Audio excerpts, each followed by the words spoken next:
اهدنا الصراط المستقيم صراط الذين أنعمت عليهم غير المغضوب عليهم ولا الضالين.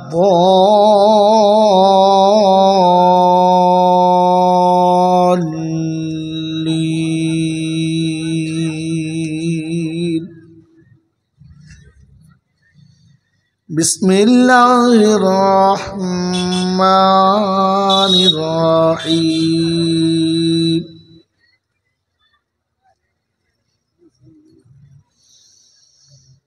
هو الله الذي لا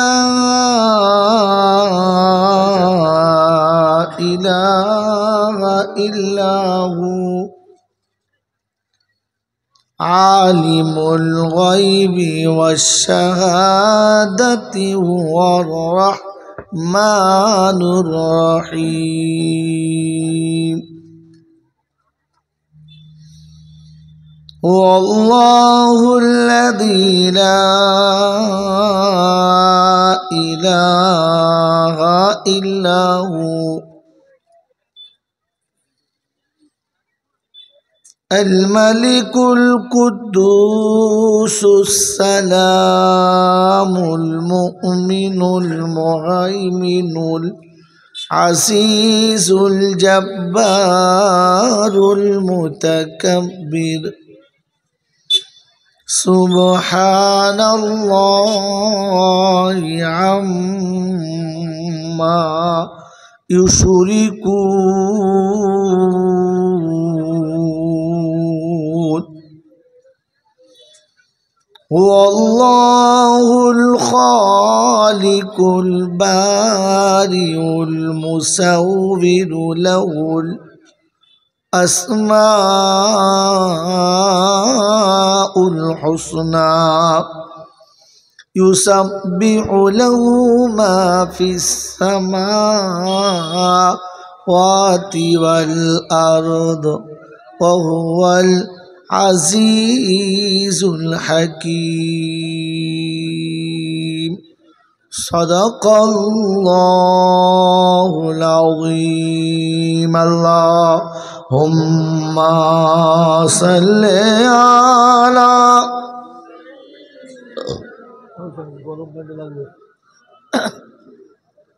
وعلى آل سيدنا وعلى آل سيدنا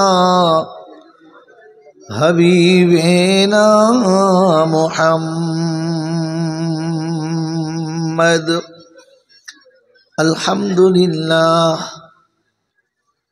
الحمد لله نحمده ونستعينه ونستغفره ونؤمن به ونتوكل عليه ونعوذ بالله من شرور أنفسنا ومن سيئات أعمالنا.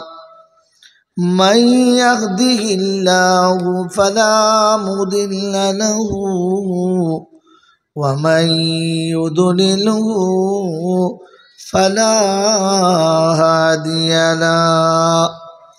ونشهد أن لا إله إلا الله وحده لا شريك له. ونشهد أن سيدنا ونبينا وشفينا وحبيبنا وسندنا ومرشدنا ومولانا محمدا عبده ورسوله صلى الله تعالى عليه وعلى آله وأصحابه وأزواجه وذرياته وأهل بيته واتباع أمته إلى يوم الدين. قال الله تبارك وتعالى في كلامه العظيم: بسم الله الرحمن الرحيم. رب اشرح لي صدري ويسر لي أمري واحلل عقدة من لساني يفقهوا قولي. وقال أيضا: سبحانك لا علم لنا إلا ما علمتنا إنك أنت العليم الحكيم. وقال أيضا: ربنا لا تؤاخذنا إن نسينا أو أخطأنا. সকলে বলি আমিন। وقال الله عز وجل أيضا في كلامه: هو الذي بعث في الأميين رسولا منهم يتلو عليهم آياته ويزكيهم ويعلمهم الكتاب والحكمة وإن كانوا من قبل لفي ضلال مبين. وقال الله عز وجل أيضا في كلامه: إن الدين عند الله الإسلام. وقال أيضا: ومن يبتغي غير الإسلام دينا فلن يقبل منه. وقال النبي صلى الله عليه وسلم: طلب العلم فريضة على كل مسلم. رواه مسلم. وقال النبي صلى الله عليه وسلم: العلم نور من نور الله. وقال النبي صلى الله عليه وسلم: للدين أحب من النبي أو كما قال عليه الصلاة والتسليم. صدق الله المولانا العظيم وصدق رسوله النبي الكريم ونحن على ذلك لمن الشاهدين والشاكرين. يا أيها الذين آمنوا صلوا عليه وسلموا تسليما. اللهم صل على محمد وعلى آل محمد كما صليت على إبراهيم وعلى آل إبراهيم إنك حميد مجيد. اللهم بارك على محمد وعلى آل محمد كما باركت على إبراهيم وعلى آل إبراهيم إنك حميد مجيد. بلغ العلا بكماله كشف الدجى بجماله حسنت جميع خصاله صلوا عليه وآله اے خدا اگر تو کرم کرے زباں پہ بات ایسی دے جو دل پہ اثر کرے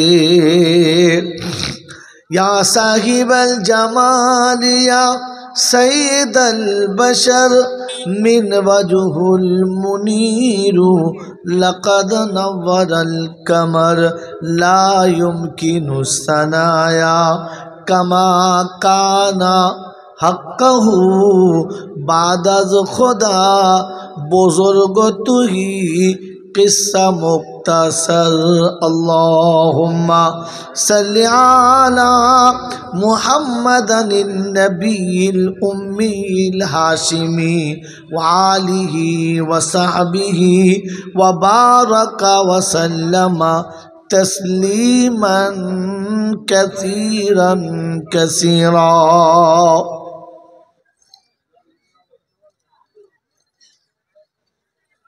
ارشاد کبریا ہے اعلان مصطفیٰ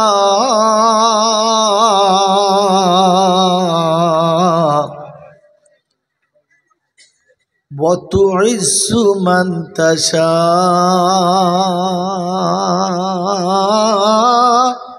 وتذل من تشاء ارشاد کبریا ہے اعلان مصطفیٰ وتعز من تشاء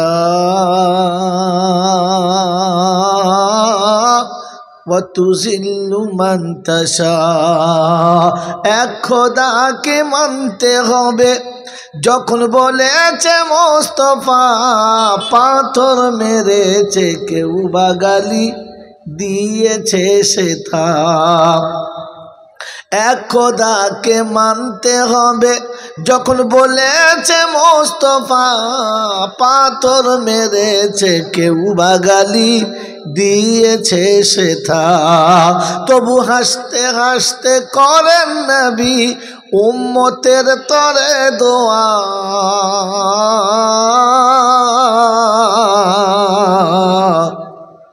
وتعز من تشاء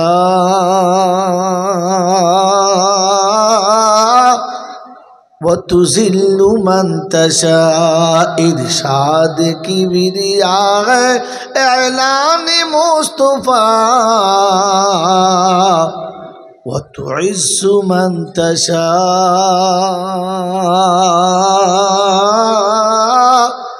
وتذل من تشاء ফেরাউন কে ডুবাই আমার যেই নীল নদীতে मूसा के पार करिए दिल अपन कुदरते फेराउन के डूबाई हमारे जेई नील नदीते मूसा के पार करिए दिल अपन कुदरते पानी के बोलिलो खुदा अपन पथे जा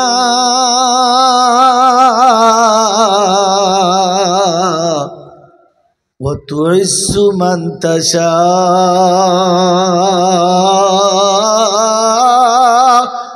وتذل من تشاء ارشاد کبریا ہے ارشاد کبریا ہے اعلان مصطفیٰ وتعز من تشاء وتذل من تشاء আলহামদুলিল্লাহ। ভাই সাথীদের কাছে অনুরোধ, নিজেরা নিজেদের জায়গাটাকে বেছে নিয়ে বসে পড়ুন, অন্যের জায়গাকে আটকে রাখবেন না, আর অন্যের জায়গা দখল করে রেখে বাকি সাথীদের কষ্ট দেবেন না। দ্বিতীয় কথা, যারা দরজার কাছে দুদিকে দাঁড়িয়েছেন তাদের কাছে অনুরোধ, হয় আপনি ভিতরে চলে আসুন, তা না হলে পিছনের সাথীকে ভিতরে পাঠিয়ে দিন। দরজাতে এমনি করে জাম করে দাঁড়ানোটা মোটেই বাঞ্ছনীয় নয়। যদিও এক আধজন ভিতরে আসার ইচ্ছা আছে, আপনাদের জন্য তারাও আসতে পারছে না, কারণ মজলিসের ভিতরে অনেকটা জায়গা আছে। আপনারা ভিতরে চলে আসুন, ওখান থেকে বলছি ভিতরে চলে আসুন, সামনে জায়গা রয়েছে, চলে আসুন। জুতো পরে কিংবা জুতো খুলে নিয়ে যেমন খুশি ভিতরে চলে আসুন। ভিতরে জায়গা রেখে যারা সামনে ফাঁকা রেখেছে তাদের প্রথম ওইভাবে বসাটাই ভুল হয়েছে। সেজন্য সাথীদের বলবো, সাইড দিয়ে জায়গা ছেড়ে দিন, ওরা চলে যান, ভাই ভিতরে চলে যান, এখানে এইভাবে দাঁড়াবেন না। এটা একেবারে অমাননীয়, অবাঞ্ছনীয়, বেয়াদবি। অল্প সময় কথা হবে, আমি অসুস্থ মানুষ, যার কারণে আমাকে শেষ সময় এনেছে, অল্প সময় কথা বলে ছেড়ে দেবো।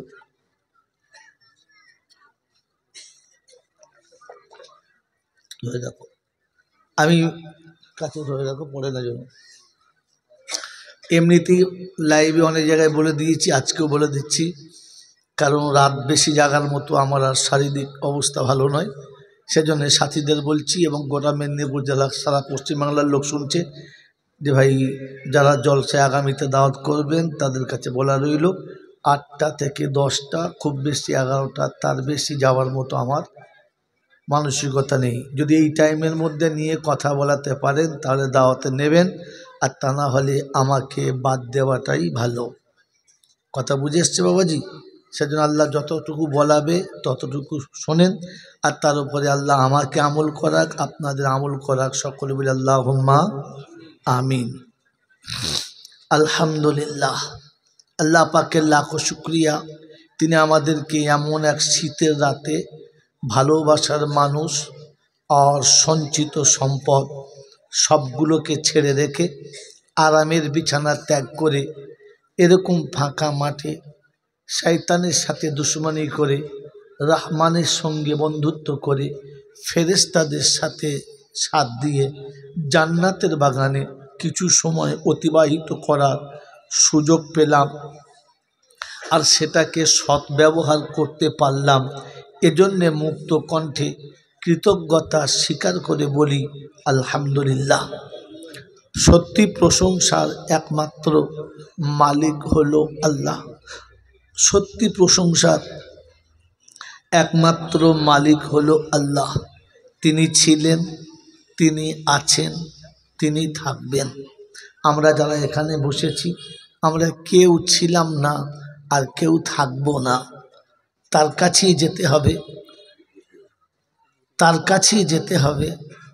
যাব না বলা যাবে না, সময় মতো সব গুছিয়ে যাব, এ সুযোগ কাউকে দেয় নাই আর আমাকেও দেবেন না। তার কাছে যাবার পরে লাঠি বল, পাটি বল, দল বল, বিদ্যে বল, বুদ্ধি বল, অর্থ বল, জনবল, মনোবল, বুকের বল আর কোমরের বল। কবর বলছে গোসল করে একবার আমাদের ওখানে ছবি চল, ওখানে শুয়ে বুঝবি সব বেকল। অর্থের গরম, ডিগ্রির গরম, রূপের গরম, যৌবনের গরম, বাপের গরম, বেটার গরম, লাঠির গরম, পাটির গরম, নেতার গরম, নীতির গরম, দিল্লিতে দাদার গরম, কলকাতায় দিদির গরম, বাঁশতলায় গেলে ফুল নরম।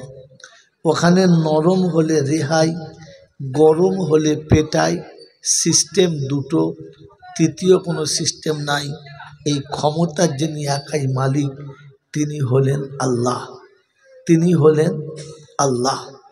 তার দরবারে কানা খোঁড়া, সাদা কালো, দেশি বিদেশি, আমাদের ওদের, এ দলের ও দলের, হাফেজ সাহেব, মূল সাহেব, পীর সাহেব, ফকির সাহেব, ডাক্তার মাস্টার, শিক্ষিত মূর্খ, ধনী গরিব, চাষা ভুষো, কানা কুঁজো, অচল সচল, দুর্বল সবল, মূল্যে সব একদল।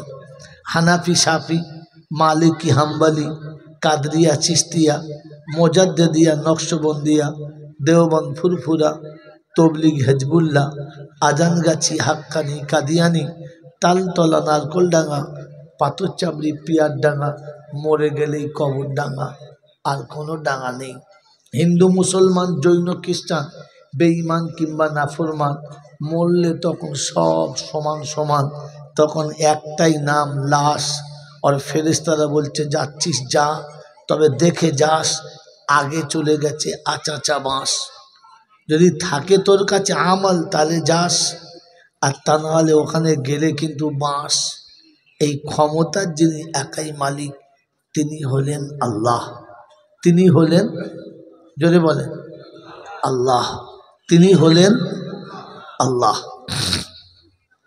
ঠিক তারপরে শতকোটি দরুদ ও সালাম বর্ষিত হোক আমার আপনার নবী, দোজাহানের বাদশাহ, আমিনার দুলাল, তাজদারে মদিনা, সরওয়ারে কায়নাইন, ফখরে দুজাহান, ইমামুল আম্বিয়া, খাতিমুন নবীন, আশিকুল আরিফিন, শফিয়ে মুজনবিন, আনিসুল গরিবিন, আশিকুল মুরাদিন, রহমাতাল্লিল আলমিন, জনাবে মোহাম্মদ রসুল্লাহ সাল্লাল্লাহু তাআলা আলাইহি ওয়াসাল্লামের উপরে, যিনি উম্মতের জন্য চিরকাল কেঁদেছেন, আজও যিনি কাঁদছেন, কিয়ামতে যিনি কাঁদবেন, এইরকম উম্মত প্রেমিক নবী, যিনি উম্মতের জন্য পেটে পাথর বেঁধেছেন, দান্দানে মোবারক শহীদ করেছেন, ইসলামের মতো সুস্থ ছায়াতে আমাকে আপনাকে জায়গা দিয়ে গেছেন, এইরকম দয়ালু নবীর, সেই সাথে আল্লাহর অফুরন্ত রহমত ওয়াজাচিতভাবে বর্ষিত হোক তার সকল নেক বান্দা ও বান্দীদের উপরে। সকলে বলি আল্লাহুম্মা আমিন। মেরে মোহতম দোস্তর বুজুর্গ, আল্লাহওয়ালা ভাইরা, জ্ঞানীজনেরা, বুদ্ধিজীবীরা, আল্লাহ আপনাকে আমাকে যে জায়গায় এনেছেন এই জায়গার কদর করার তৌফিক দান করুক, বলুন আমিন। গুটিগত কথা জিজ্ঞাসা করে নিই, তারপরে কথা শুরু করি। আমরা এই মুহূর্তে কোথায় বসে আছি? তাড়াতাড়ি বলেন ভাই, কোথায় বসে আছি বলেন, জোরে বলেন। জান্নাতের বাগানে। ভাই মুখ খুলে কথা বলেন। যদি কথা বলেন তাহলে কিছু নিয়ে যেতে পারবেন, আর যদি মুখ বন্ধ করে বসে থাকেন তাহলে আপনাকে মুখ বেঁধে বাড়ি যেতে হবে। এখানে যারা মুখ খুলবে না কবরে তাদের মুখ খুলবে না, আর কবরে যাদের মুখ খুলবে না জান্নাতের দরজা তাদের জন্য খুলবে না। এটা বুঝে ফের জলসা শুনুন। তো এই মুহূর্তে আমরা বসে আছি কোন জায়গাতে? জোরে বলেন। জান্নাতের বাগানে। বলেন এই জান্নাতের বাগানে আমরা যারা বসে আছি, মেরে মোহতম দোস্তর বুজুর্গ, খুব ভালো করে ভাবেন, আমরা জান্নাতের বাগানে বসে আছি। এখানে নামাজি বেশি না বেনামাজি বেশি? বলেন বেনামাজি বেশি। যতগুলো এর ভেতরে শ্রোতা বসে আছে তাতে নামাজি আর বেনামাজির মাপকাঠি দিলে বেনামাজি বেশি, হ্যাঁ না বলে? অতএব জান্নাতের বাগানে বসে আছি, সবকটা বেনামাজি বেশি। ধারণা কি হচ্ছে? এখানে যখন ঢুকে পড়েছি ওখানেও ঢুকে পড়ব, অসুবিধা হবে না। আজকে জান্নাতের বাগানে যারা বসতে পেয়েছি সেদিনও জান্নাতের বাগানে বসে যাব, এই মিথ্যা ধারণাটা এখান থেকে ভুলে যাওয়ার জন্য জলসাতে আসা। মেরে মোহতম দোস্তর বুজুর্গ, জ্ঞানীজনেরা, সুধী মানুষেরা, আমাদের বাড়ির পাশে স্টেডিয়াম আছে। প্রতিদিন বিকালবেলা খুব ভালো ফুটবল খেলা হয়। গোটা পাড়ার ছেলেরা চারিদিকে বসে দেখে। কানা যায়, খোঁড়া যায়, ভেঙড়ু যায়, সবাই যায়।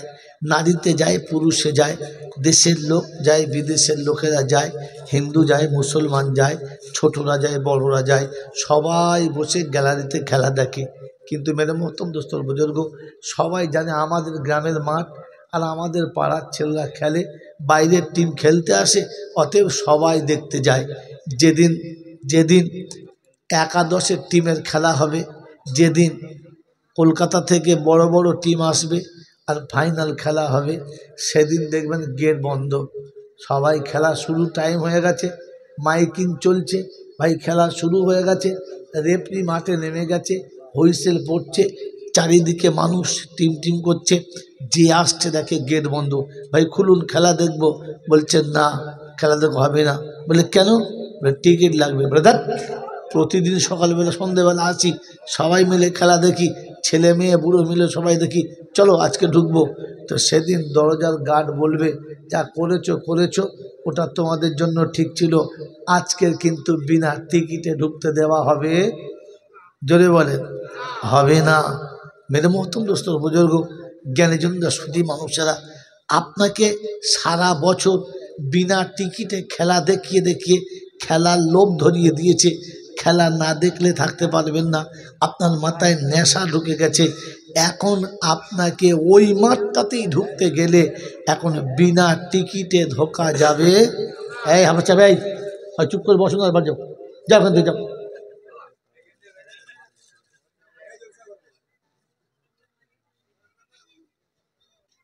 এটা এখনো শেষ হয় না? কি পাগলা রে, চুপচাপ বস, আন্দাল বাড়ি যা, পা ধরে যাচ্ছে, বস চল যা, তো ঝামেলা মিটে গেছে, যা চল যা, যা।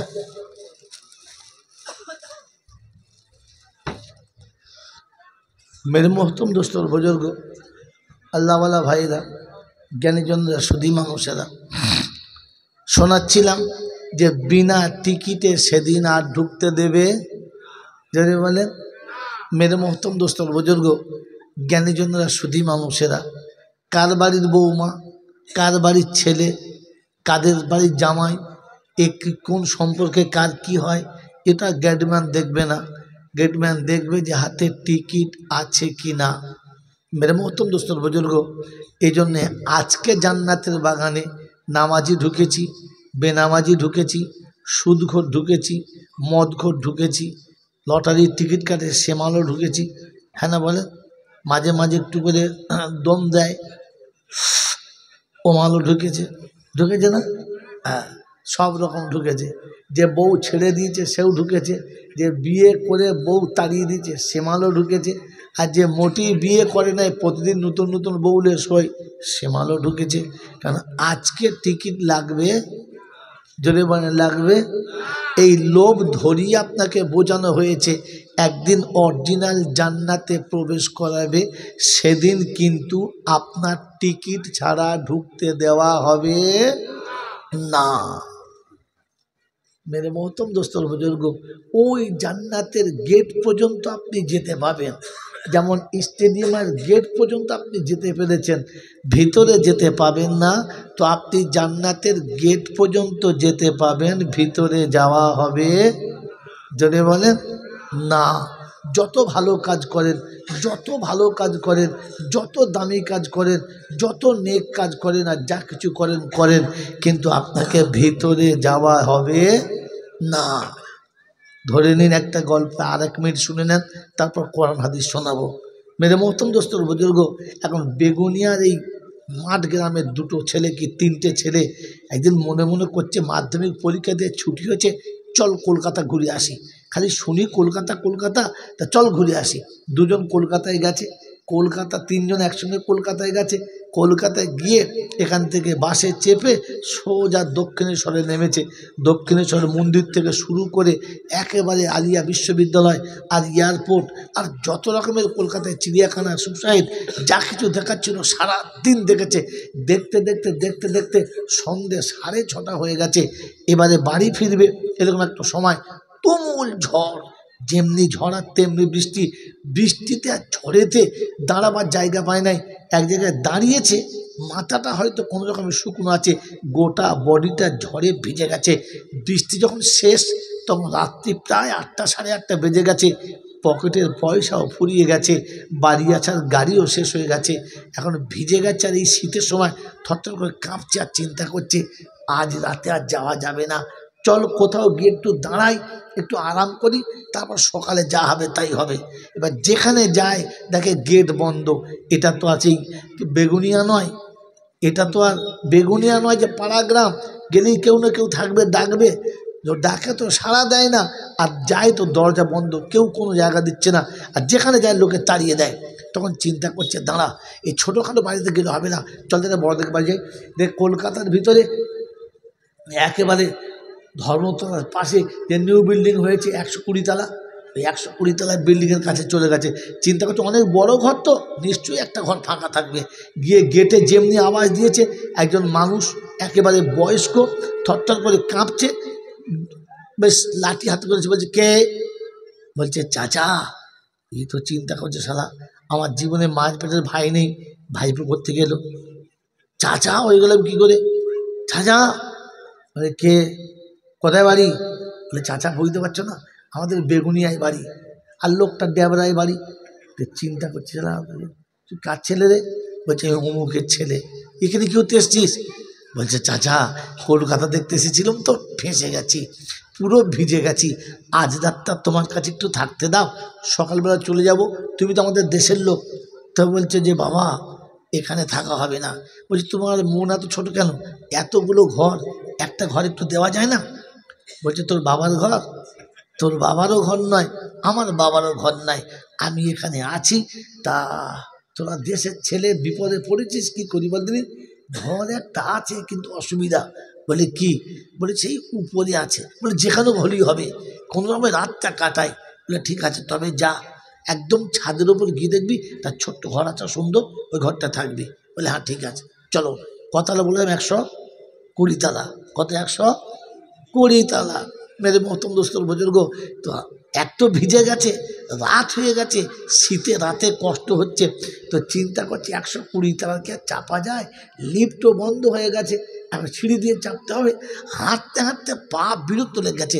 তখন বলছে শোন, শুধু হাঁটলে চাপা যাবে না, একটা গল্প বল। কি গল্প বলবি? বলে 3 জনা ভাগ করে নে, 40 তলা করে গল্প এক একজনা। বলে ঠিক আছে। প্রথম গল্প শুরু করেছে একজন, বলছে আমি গল্পটা বলি শোন। বলে কি? আমার গল্প যতক্ষণ শেষ না হবে ততক্ষণ ভোট তোকে শুনতে হবে। বললে হ্যাঁ ঠিক আছে। মেরে মহতম দোস্তর বুজুর্গ শুরু করেছে গল্প। দেশের কুকীর্তি, রাজনৈতিক দলেরা, নেতারা হারামি, ওদের বাপেরা হারামির বাচ্চা, ওদের ছেলেগুলো কুত্তার বাচ্চা। এ মানে সে একটার থেকে গালি দিয়েই যাচ্ছে আর চাপছে ঝাঁঝে ঝাঁঝে। যখন 60 তলা পেরিয়ে গেছে তখন বলছে আমার শেষ হয়ে গেছে, তুই ধর। তো দ্বিতীয়জন বলছে শোন শোন, নেতাদের কি বলবি, আমাদের বাপদাদা কি কম হারামি? সারা একটা ছেলের পরে সব দেয়, আর একটা ছেলে কিছু দেয় না, মেয়েদের সম্পত্তি মেরে দেয়, হ্যাঁ জামাইদের কিছু দেয় না। এও গালি দিতে একেবারে 119 তলায় চলে গেছে, আর 1 তলা বাকি। তখন সে একজন বলছে ভাই আমারটা শোন। বলে দাদা একটুখানি বাকি আছে, তোকে আর বলতে হবে না, তুই শুয়ে শুয়ে বলবি। বলছে আরে শোন না। বলে কি? বলে দাদা আমার গল্পটা শোন। বলছে না দাঁড়া, ছাদে চলে যায়। ছাদের উপরে চলে গেছে। বলছে এবার শোন। বলছে বল। বলছে ওরে সে দরজার চাবি আনা হয় নাই। ছাদে চলে এসেছি কিন্তু দরজার, জোরে বলেন, ওপরে গিয়ে দেখে নিচে হাওয়া চালানা, উপরে হাওয়া হুহুক চলছে, দাঁড়ানো যায় না। আবার 120 তলা নেমে চাবি নিতে হবে। তখন উপর থেকে বলছে ঝাম মেরে নিচে পড়ে যান, ঝামেলা একদম শেষ হয়ে যাবে, আর চাবি লাগবে না। মেরে মহতম দোস্তর বুজুর্গ আল্লাহওয়ালা ভাইয়েরা, মানুষকে দান করেছেন, লোককে দিয়েছেন, প্রতিবেশী ভালোবেসেছেন, ভালো কথা বলেছেন, ভালো কাজ করেছেন, রাস্তা করেছেন, লোকের লোন দিয়েছেন, অনেক কিছু ভালো কাজ করেছেন। এই সব সিঁড়ি বেয়ে একেবারে